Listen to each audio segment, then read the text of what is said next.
أعوذ بالله من الشيطان الرجيم.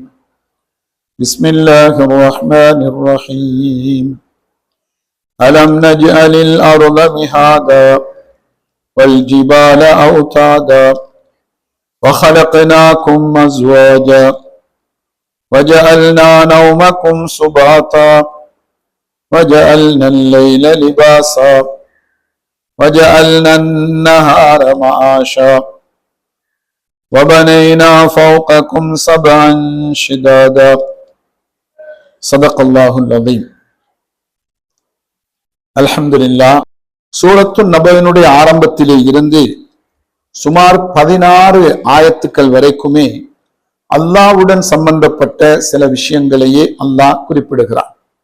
இந்த இடத்திலே அல்லாஹு தஆலா மனிதனுக்கு செய்த உபகாரங்களை, மனிதனுக்கு செய்த உதவிகளை, இந்த பூமியை படைத்தது, இந்த பூமியிலே மனிதனுக்கு தேவையான பொருட்களை, வஸ்துக்களை கொடுத்ததையெல்லாம் அல்லாஹ்வாகிய நான் தான் கொடுத்திருக்கிறேன், உங்களையும் நான் தான் படைத்திருக்கிறேன், ஆகையினால் நீங்கள் என்னைத்தான் நம்ப வேண்டும், நான் சொல்லுகின்ற பிரகாரம்தான் நீங்கள் உங்களுடைய அமல் இபாதத்துக்களை அமைத்துக் கொள்ள வேண்டும் என்ற ஏக இறைவனுடைய அல்லாஹ்வை விளங்கிக் கொள்வதற்குரிய சில அவனுடைய படைப்பினங்களை பற்றி அல்லாஹ் சொல்கிறான். அதை நாம் ஒவ்வொருவருமே பார்த்து நாம் விளங்க வேண்டும். அல்லாஹ்வினுடைய சக்தி, அவனுடைய பவர் என்ன, அவனுடைய குதரத்து வல்லமை என்ன என்பதை நாம் விளங்க வேண்டும். இந்த இடத்திலே அல்லாஹ் இவ்விதமாக கேட்கிறான், அலம் நஜ்அலில் அர்த மிஹாதா, அதாவது நாம் பூமியிலே வாழ்ந்து கொண்டிருக்கிறோம், பூமியிலே நாம் நம்முடைய எல்லா தேவைகளையும் இந்த பூமியிலே நாம் செய்து கொண்டிருக்கிறோம். இந்த பூமியை எங்களுக்கு மிக வசதியாக அல்லாஹ் ஆக்கி தந்திருக்கிறான். அலம் நஜ்அலில் அர்த, பூமியை நாம் ஆக்கவில்லையா, மிஹாதன், ஒரு விரிப்பை போன்று ஆக்கி தரவில்லையா என்று அல்லாஹ் கேட்கிறான்.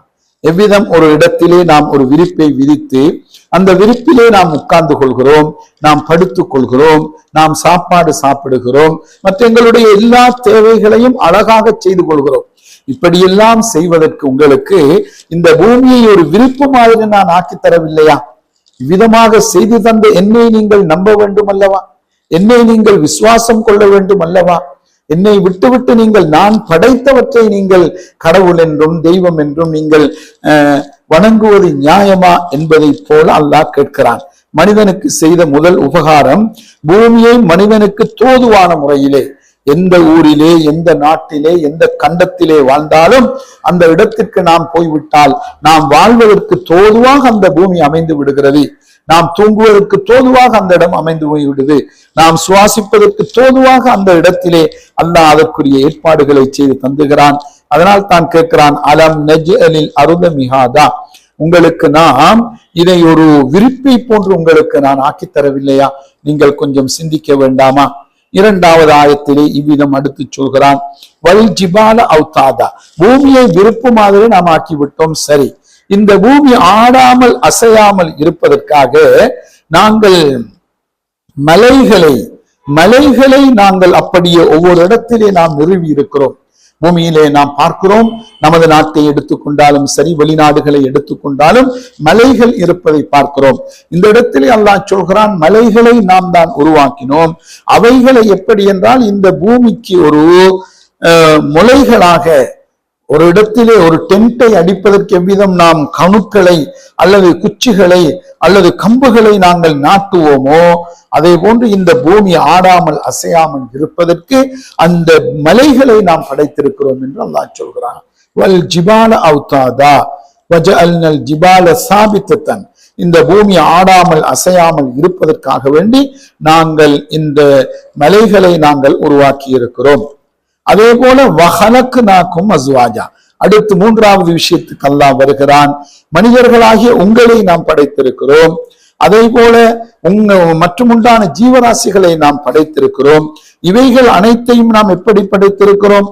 வஹலக்னாக்கும் அஸ்வாஜா, உங்களை ஆண்களாக பெண்களாக ஜோடிகளாக நாம் படைத்திருக்கிறோம். ஆண்கள் என்றும் பெண்கள் என்றும் படைத்திருக்கிறோம். ஆண் பெண் என்று படைத்ததன் மூலமாகத்தான் இந்த உலகத்திலே மனிதன் நிம்மதியாக வாழ முடிகிறது. தனி ஆண்களே மட்டும் இருந்தாலும் அவனுக்கு நிம்மதி இருக்காது, தனி பெண்களே மட்டும் இருந்தாலும் இன்பம் இருக்காது, சந்தோஷம் இருக்காது. ஆணும் பெண்ணும் கலந்து வாழ்கின்றது மூலமாக இன்றைக்கு திருமணத்தின் மூலம் ஒருவன் ஒரு மனைவியை தேர்ந்தெடுத்துக் கொள்வதை மார்க்கம் வலியுறுத்தி சொல்லி இருக்கிறது. அவ்விதமாக ஆணும் பெண்ணும் சேர்ந்து வாழ வேண்டும். அப்போதுதான் அவனுக்கு பிள்ளை குட்டிகள் உருவாகும். அவர்கள் சந்தோஷமாக காலங்களை கழிக்க முடியும், பொழுதை கழிக்க முடியும். உங்களுக்கு நாம் உங்களை ஜோடிகளாக ஆக்கியிருக்கிறோம். மனிதர்கள் மட்டுமல்ல, பறவைகளில் ஜோடிகளை படைத்திருக்கிறோம், மரம் செடி கொடிகளில் ஜோடிகளை படைத்திருக்கிறோம், மீனினங்களில் ஜோடிகளை படைத்திருக்கிறோம். எல்லா வஸ்துக்களிலுமே நாங்கள் ஜோடிகளை நாம் படைத்து தந்திருக்கிறோம். அவ்வளவு சக்தி வாய்ந்தவனாகிய இறைவன் உங்கள் மீது அவ்வளவு கருணை கொண்ட அல்லாஹ்வை நீங்கள் புரிந்து கொள்ள கூடாதா? நீங்கள் சிந்திக்க கூடாதா? அவனை புரிந்து கொண்டு அவனை விசுவாசம் கொண்டு, வெறுமனே வார்த்தைகளால் விசுவாசம் அல்ல, விசுவாசம் விசுவாசம் என்று சொல்கிற பொழுது நாம் எல்லோரும் விசுவாசம் கொண்டுதானே இருக்கிறோம் என்று நாம் சொல்லிவிடுவோம். ஆனால் உள்ளத்திலே 100% அல்லாஹ்வின் மீது விசுவாசமும், அவனுடைய சக்தி, அவனுடைய வல்லமை, அவனுடைய பிரம்மாண்டம், அவன் எவ்வளவு பெரியவன் என்ற விஷயம் எல்லாம் உள்ளத்திலே வந்தால் மனிதன் பாவங்கள் செய்ய மாட்டான். அதை புரிந்து கொள்வதற்குத்தான் அல்லாஹ் சொல்கிறான், வஹலக்னாக்கும் அஸ்வாஜா, உங்களுக்கு நாம் ஜோடியாக படைத்திருக்கிறோம். அடுத்த ஆயத்திலே சொல்லி காட்டுகிறான், மனிதனுக்கு செய்த மிகப்பெரிய ஒரு உபகாரம். அது என்ன தெரியுமா? பகல் பொழுதிலே இறைவன் நமக்கு தந்திருக்கிறான். பகலெல்லாம் நாங்கள் உழைப்பதற்கு, நம்முடைய வேலைகளை செய்வதற்கு, விழித்திருப்பதற்குரிய காலத்தை தந்திருக்கிறான். இரவு நேரத்தை தூங்குவதற்காக வேண்டி இறைவன் தந்திருக்கிறான். இந்த தூக்கத்தை உங்களுக்கு நாம் ஒரு நியமத்தாக தந்திருக்கிறோம். வஜஅல்னா நௌமக்கும் சுபாத்தா, உங்களுக்கு தூக்கத்தை ஒரு ஓய்வாக நாம் தந்திருக்கிறோம். ராஹத்தன் லி அபுதானிக்கும், பகலெல்லாம் உழைத்து கஷ்டப்பட்டு உங்களது உடல் களைப்படுகிற பொழுது இரவு நேரத்திலே நீங்கள் தூங்கி ஓய்வு பெற்று உங்களது உடம்புடைய களைப்பை போக்கிக் கொள்வதற்காக நாம் உங்களுக்கு தூக்கத்தை தந்திருக்கிறோம். இன்றைய விஞ்ஞான உலக மருத்துவர்கள் சொல்லித் தருகிறார்கள், பகலெல்லாம் உழைக்கின்ற மனிதன் இரவு நேரத்திலே படுத்து தூங்குகின்ற பொழுதுதான் அவனுடைய உள்ளுறுப்புகள் எல்லாம் தன்னை புதுப்பித்துக் கொள்கின்றன. நம்முடைய உள்ளே இருக்கக்கூடிய இதயத்திலே இருந்து, கிட்னியிலே இருந்து, ஈரலிலே இருந்து மற்ற எல்லா ராஜ உறுப்புகளுமே இரவு நேரங்களில் தான் அவை தன்னைத்தானே புதுப்பித்து அடுத்த நாளைக்கு இயங்குவதற்குரிய சக்தியை பெறுகின்றன என்று இன்றைக்கு மருத்துவ உலகம் சொல்லி காட்டுகிறது.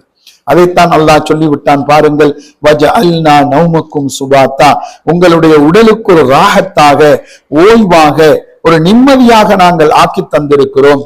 நீங்கள் அவ்விதமாக தந்திருக்கிற வல்லவனை நீங்கள் புரிந்து கொள்ள கூடாதா?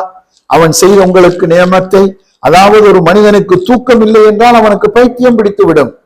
ஒரு மனிதனுக்கு ஒரு நாள் இரவு தூங்கவில்லை, இரண்டாவது இரவு தூங்கவில்லை என்றால் அவனுக்கு ஒரு வகையான அதிர்ச்சியும், அவனுக்கு ஒரு வகையான களைப்பும் ஏற்பட்டு அவனால் ஒன்றும் செய்ய முடியாமல் போய்விடுகிறது.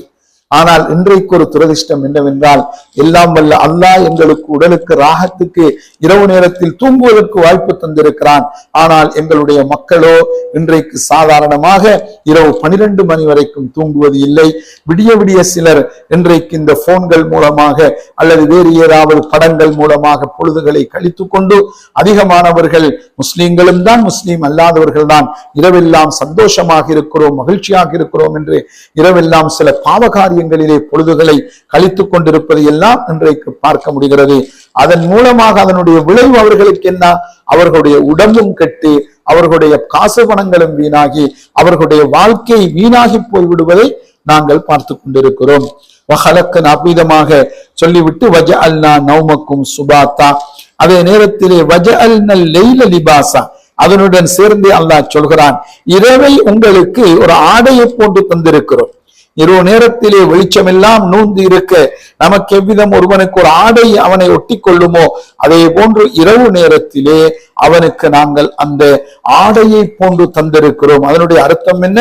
ஒரு மனிதன் அந்த இரவை ரொம்ப பயன்படுத்தி கொள்ள வேண்டும், இரவுடன் இணைந்திருக்க வேண்டும்.